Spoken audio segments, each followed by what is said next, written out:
Welcome to the Smarter Science of Slim, the scientifically proven program where you eat more and exercise less to burn fat and boost health. Eat smarter, exercise smarter, live better. I am so ready for that. Hey everyone, Jonathan Bailor back with another bonus Smarter Science of Slim podcast. Very, very excited about today's show. We're gonna have some fun, and we're also gonna hit on some pretty amazing topics. And we are talking to a pretty amazing guy here. When I first went to his website, started learning a bit about him, I was like, okay, there's definitely some sizzle here. But what about the steak? Is there some steak? And then I started reading more about him. And this individual is doing an amazing amount of good in the world. He is not only an author of a best-selling book, The Power of Self-Healing. He's not only internationally acclaimed educator and the president emeritus of Parker University, but he does a lot of philanthropic work, which is just amazing. In fact, he has numerous honors, including Heroes for Humanity, Humanitarian of the Year, CEO of the Year, and an induction into a Wellness Revolutionaries Hall of Fame. So when you check out this individual, be sure to look deeply at what he's doing, because not only is there some awesome, obviously mainstream sizzle, which we all need so we can get this message out there, but there's some amazing steak there below the surface and really working to heal people from the inside out. In fact, that is the title of his book, The Power of Self-Healing. Dr. Fab Mancini, welcome to the show, brother. Thank you, Jonathan. I'm so excited. You know, I've been a big fan of yours for a while, and just to have the opportunity to have this conversation and really go deep as to what are the things that people really need to consider doing in order to shift what it is that is not working for them in their lives. Well, Dr. Fab, the key reason I wanted to have you on the show is that you do a great job of getting the message out there. Like, you know what needs to be done to get the mainstream to listen. And that's awesome, because those are the people who need this, right? Like there's this 1% of brilliant people. There are people who listen to my show. They already get it. They understand it. And they just keep listening because they want to just keep going along that path. But there's another 99% of our population that don't yet understand the hard science behind self-healing. Can you tell us about that? Well, you bring a very good point. And last night I was having a conversation with someone, and we were discussing the fact that we are not having this conversation at a mass level. So there's many of us that are actually going through many opportunities to share this message through our websites, through our lectures, through our workshops, through our online courses, etc. But the one thing that we are missing is the fact that society is being conditioned to behave in a certain way by the commercials they watch, by the programming on television that they watch, by the radio shows on national and international radio. And unfortunately, our message gets a little bit lost in that big mass of information that they're getting. So for what I decided to do is begin to use all the main mass levels of communications. I started with books, and I've written 4 books. My first book actually was Chicken Soup for the Chiropractic Soul, one of the best-selling books of chicken soups of all times. And the reason was because I felt I needed to leverage the branding of something that was having a tremendous, phenomenal success in the literary work and the literary world. And I knew that as a chiropractor, we were having a hard time getting this message of you can heal naturally, or you got to pay attention to your nervous system, or perhaps an adjustment of your spine is better than a pill or a surgery. So, and it was a huge success, and we sold hundreds of thousands of books, and we got the message out there and got thousands and thousands of people into holistic care providers, primarily chiropractors. And then I started playing with radio, and my last publisher, Hay House, say, why don't you do a radio show? And I started talking about, everything that I've been talking about for 23 years, but now it's an audience of almost 2.5 million people every week. And I'm saying to myself, okay, this is working. And then I started getting invited to television.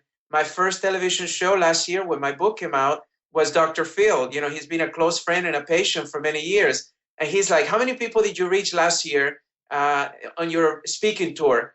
And I said, about 80,000. And he said, well, today you're going to reach 14 million people in one show.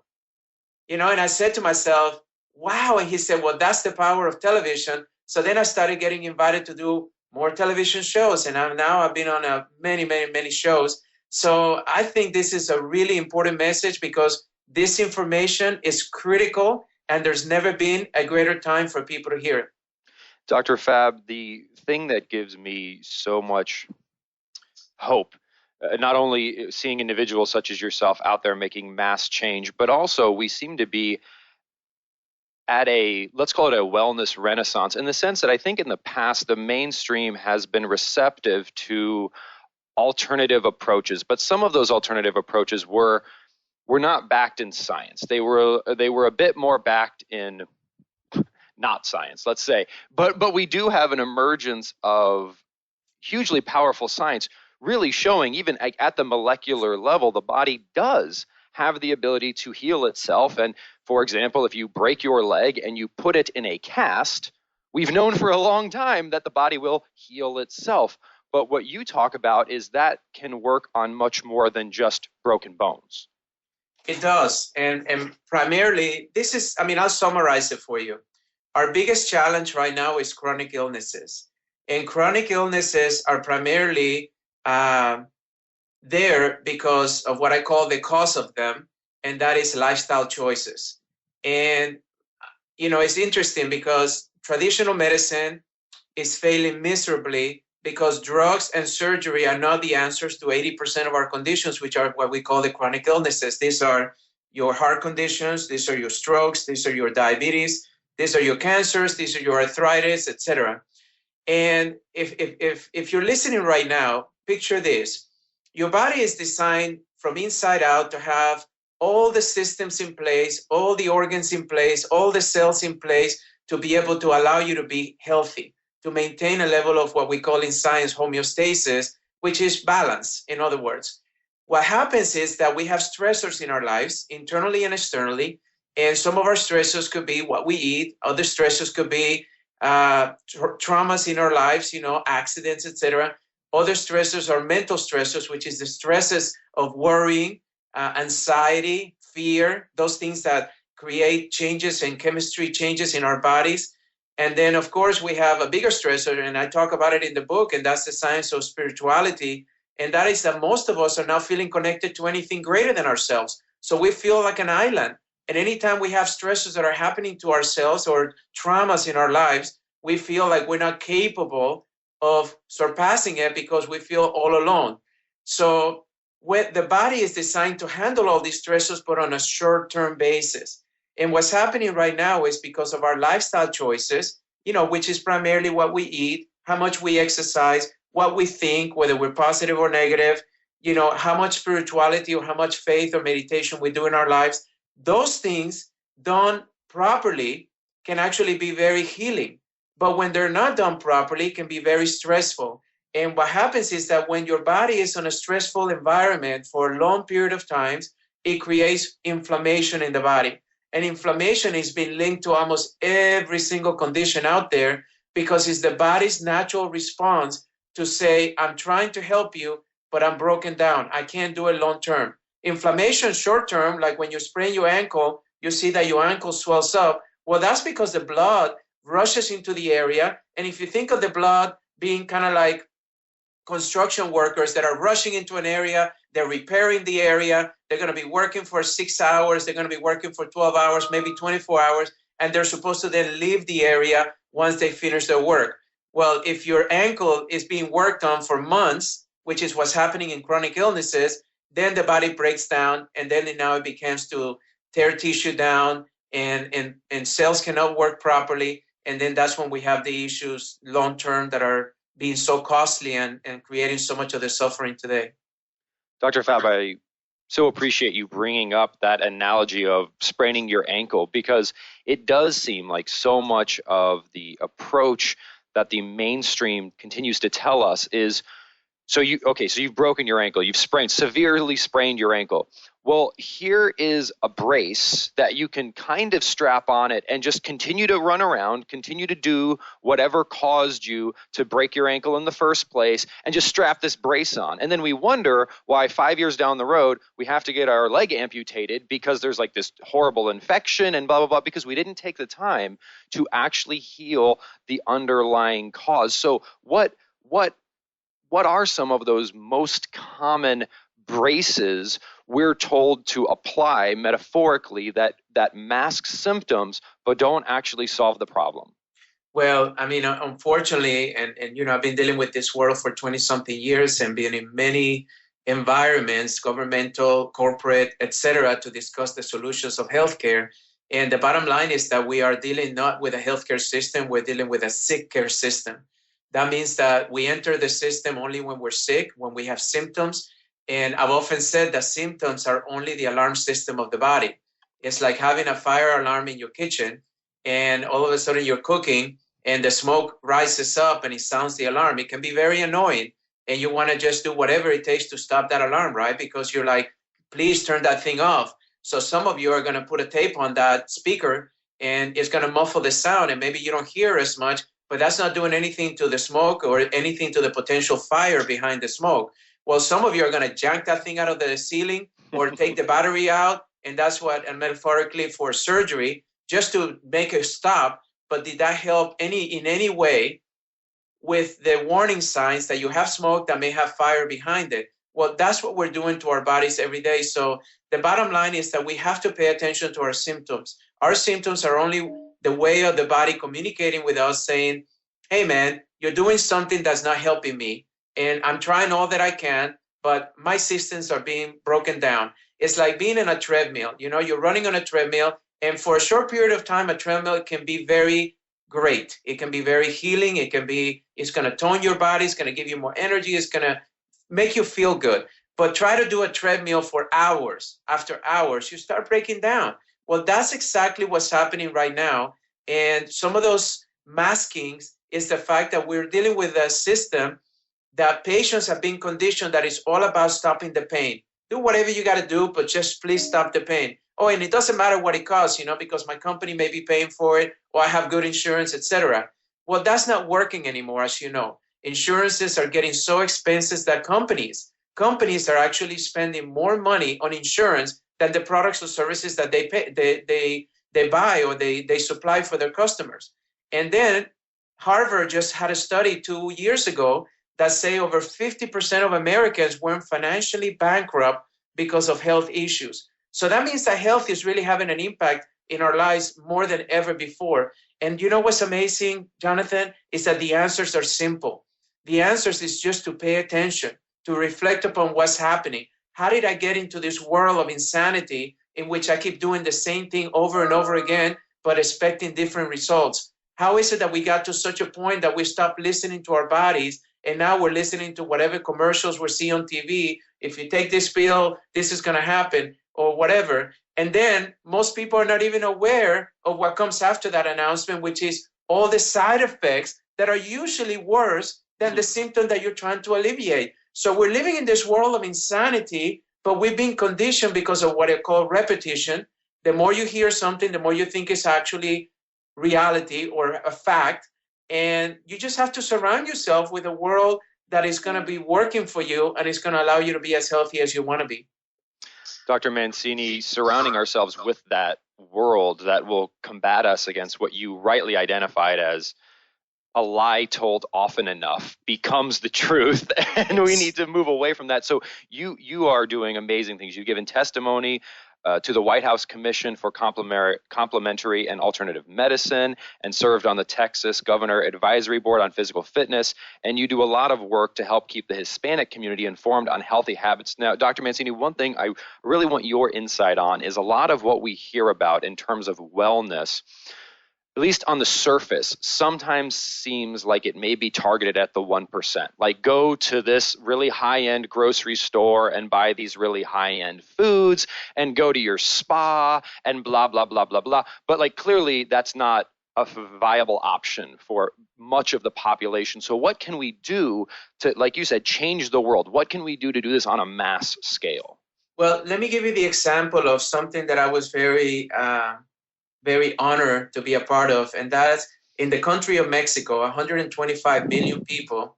I was called about 7 years ago because the governor of the state of Mexico, which is the largest state in Mexico, which is almost 30 million people, they wanted to introduce healthcare professions that were holistic in nature.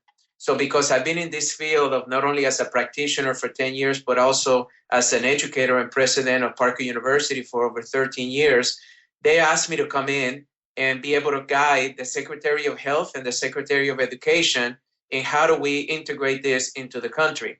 So then what I do usually in this type of meetings, I listen and I find out what is their pain, what is their challenge.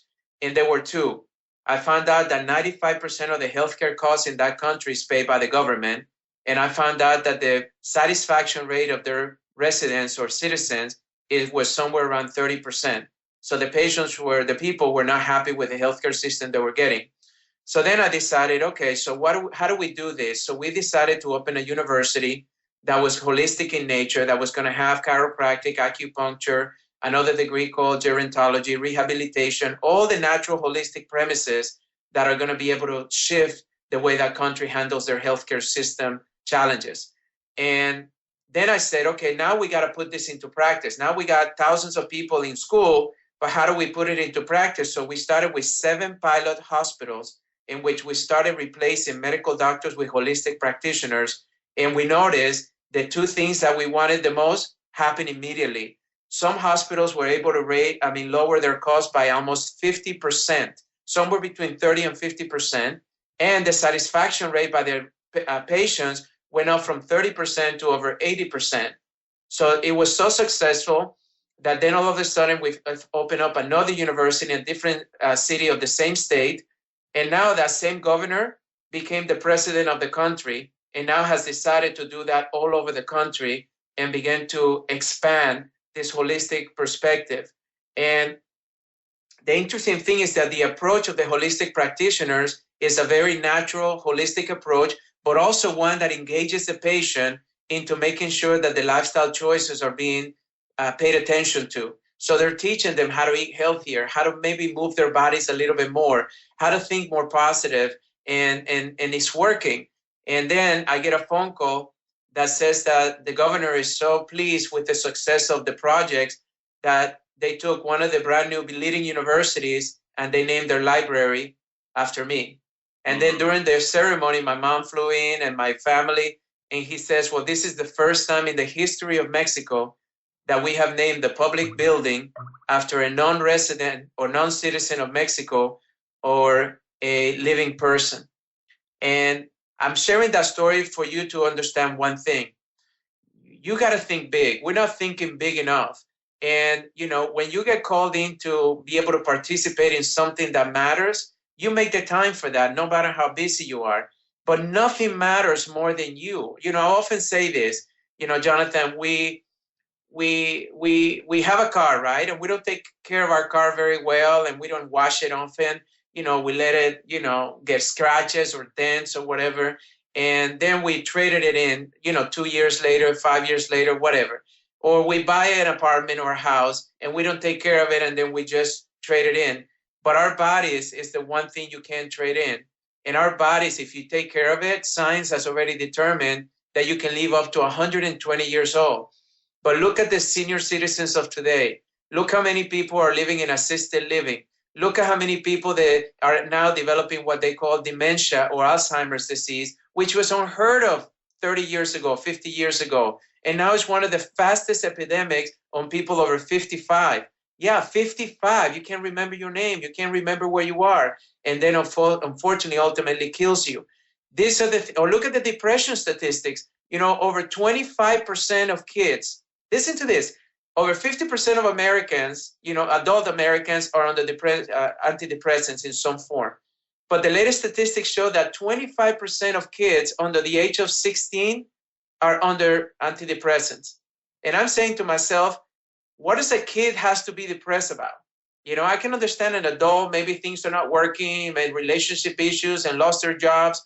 but a kid that is supposed to be the happiest time of your life, and none of these medications has long-term studies that show what the impact is going to be on those kids when they turn 50, when they turn 60. And that's why I get alarmed about where we're heading as far as the healthcare or the sick care system in the world.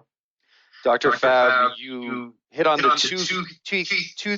I'm so excited I can't even talk. You hit on two things that are so key there. And one is the scope of the problem, but also the scope of the opportunity. And I think what we have to be hopeful for, which is, as you describe with your work in Mexico, when people start to take these simple steps, and they are simple, like it's not complicated. It's amazingly simple. It might not be easy in today's modern world, but it is simple. The results are so deeply needed. They are so needed. And they are so compelling that if you just give it a shot, like I know in your work you talk about 21 days, I often talk about 30 days. Just try it, and there you go. Like you'll be done. You'll be good because the results are so powerful, aren't they? Well, it's interesting you mentioned that, Jonathan, because when you say simple, it's more simple than we even think. So let's take, for instance, the fact that you're working. You have 30 minutes for lunch, and you feel like you have to rush and go through a fast food place. Fast food places, first of all, are not very cheap anymore. They used to be cheap, but now they're getting more and more expensive. And number two, I tell people, I say, look, what about buying some vegetables and fruits, and what about making a smoothie? And you don't even have to come home and do it. Just make it before you go to work, take it to work, put it in the refrigerator, and then have it during lunch or have it during dinner. And then realize that not only are you getting all the requirements that you need as far as your daily nutrients, you're going to get more energy. You're not going to go through this fatigueness after lunch, especially in Texas. Mexican food is very big over here. And you notice that all the Mexican restaurants are full during lunch. And then those individuals go back to work and they got to do like a siesta or something because their bodies are functioning at a 30% level. And what productivity are they going to give that employer that is paying for that? And not only that, but look what they're doing to their bodies. And now they're going to be gaining more weight, and they're going to be feeling, upset stomach or all those kind of things. And it's as simple. And, so I showed somebody recently, how long does it take to make a smoothie? And it was less than 5 minutes. And I'm talking about just taking all the stuff out of the refrigerator and putting it on a blender, blending it, putting all the stuff that's really healthy, and then drinking it 5 minutes or less. And people still will say, well, that's too complicated. That's the part that I don't understand. Well, and Dr. Fab, I think you hit the nail on the head there, which is we can obviously provide this pathway. We can show the power of self-healing as you do in your book. We can explain the science, and the individual obviously has the responsibility at the end of the day to act on that. But the thing that breaks my heart, Dr. Fab, is I think so many people are in a state, I'm sure you're familiar with this, of learned helplessness, where because they tried, right? What have we been told for the past 40 years? Just eat less and go jog for hours and cause even more inflammation in your system. Just starve yourself. And that didn't work. And justifiably so. The science shows it won't work. It'll actually make the problem worse. So at this point, they're just like, well, nothing I do will help. And we almost have to say, well, just no, wait. We've got something better now. We've got updated science. We can do better for you. Just give it one more try. Well, let's talk about the issue, Jonathan, because, I've been in my mind going through this for so many years, and I want to be very candid with you. I really believe that the issue, the cause of it all, the cause that stops us from really doing the things that we know can make the difference in our lives is what I call a lack of love, self-love, and a lack of self-worth. I notice in my life that when I'm feeling good about myself, when I'm loving myself, when I'm being kind to myself, when I'm being supportive of myself, when I am taking care of myself, my life is pretty good. But I also notice that when I don't feel pretty good about myself, for whatever reason, maybe I try to do something, didn't work out as good. Perhaps I had an argument with my spouse and that made me feel a little bit bad. Or maybe I fought with my brother or my friends, or maybe I did a business deal that went south and lost some money. That's the time that I find that we begin to sabotage our own behaviors because we're not feeling worthy of doing the right things. And one of the things that I talk about in this book is I talk about how important it is to love yourself. And I give you the science of the people that are actually making the effort of being, thinking positive, like having a positive expectative. These individuals are healing almost 50% faster than the ones that are not, regardless of their condition. I mean, there were so many studies and I was seeing the same consistency. And I'm saying, why would I not be positive? The only reason I won't be positive is because I'm not expecting a positive outcome of whatever I'm dealing with. And if I'm not expecting a positive outcome, it's usually because I don't think I'm worthy of a positive outcome. And I started really paying attention to my own self-worth, my own self-love, and recognize that that is one of the greatest healers of all, is for you to begin to treat yourself. Wayne Dyer many years ago shared a statement with me that I love, and that is that we're not human beings living a spiritual experience, but we're actually spiritual beings living a human experience. And I took that if I start looking at myself as a spiritual being, I begin to look at the perfections or the good things about me rather than the negative things, which are more humanistic, the imperfections. Listen, I know that right now you may be looking at yourself and saying, I wish I was taller. I wish I had different color of hair. I wish I had a different skin. I wish I didn't grow up, with a body type that is a little bit round, etc. Guess what? We must embrace those things that we can't change, but we can change some things that we're currently doing right now. And if I was to ask you right now, I mean, this is so interesting because I do that usually when I do a lot of my talks. I ask the audiences to tell me, okay, how many of you out there right now, you can think of one thing that you can do right now that will improve the quality of your life by at least 10%, 15%. And I usually get about 90% of the audience raising their hand. And then the question that I ask is then why are you not doing that? And the answer is that most people get distracted. Most people are following what everybody else is doing. Most people have routines in their lives, but they're not paying attention to the fact that they do have the power. And that's why I named the book The Power of Self-Healing. The power is the power of choice. You have the power to make the choices, and the choices you make today is what's going to determine how healthy you are tomorrow. And that power is something that no one else has but you. In other terms, we can call it the power of free will. You get to choose how you want to choose that day or that time, or who you want to hang around with, what you're going to eat, how much you're going to move your body today, and you're not exercising that to the degree that you can. And most people are feeling victims to environments external to them. And I've often say that the environments around us do never define who we are. What defines who we are is how we choose to respond to it. And you always have the choice to respond in a different way if you want to. Listeners, I hope you got chills down your spine as well. And I hope you see now why Dr. Fab is quite fabulous indeed. Dr. Fab, that was beautiful. And I just realized we are actually over time. So we've got to have you back on the show because I wrote so many notes down. Thank you so much for all that you're doing. This is brilliant. And Dr. Fab, you're up to so much. What's next for you? Well, right now, the main thing that I'm working on is more segments for television, because that's the mass media. I'll continue to do radio. I'm doing a lot of lectures, especially to corporate America. We're finding out that corporate America is really struggling when it comes to the health of their employees. They're trying to create incentive levels, but they're not. The patients, the 20% that are not taking advantage of that is what gives them 80% of the cost. And, if we're going to have a productive society, you got to have a productive workforce.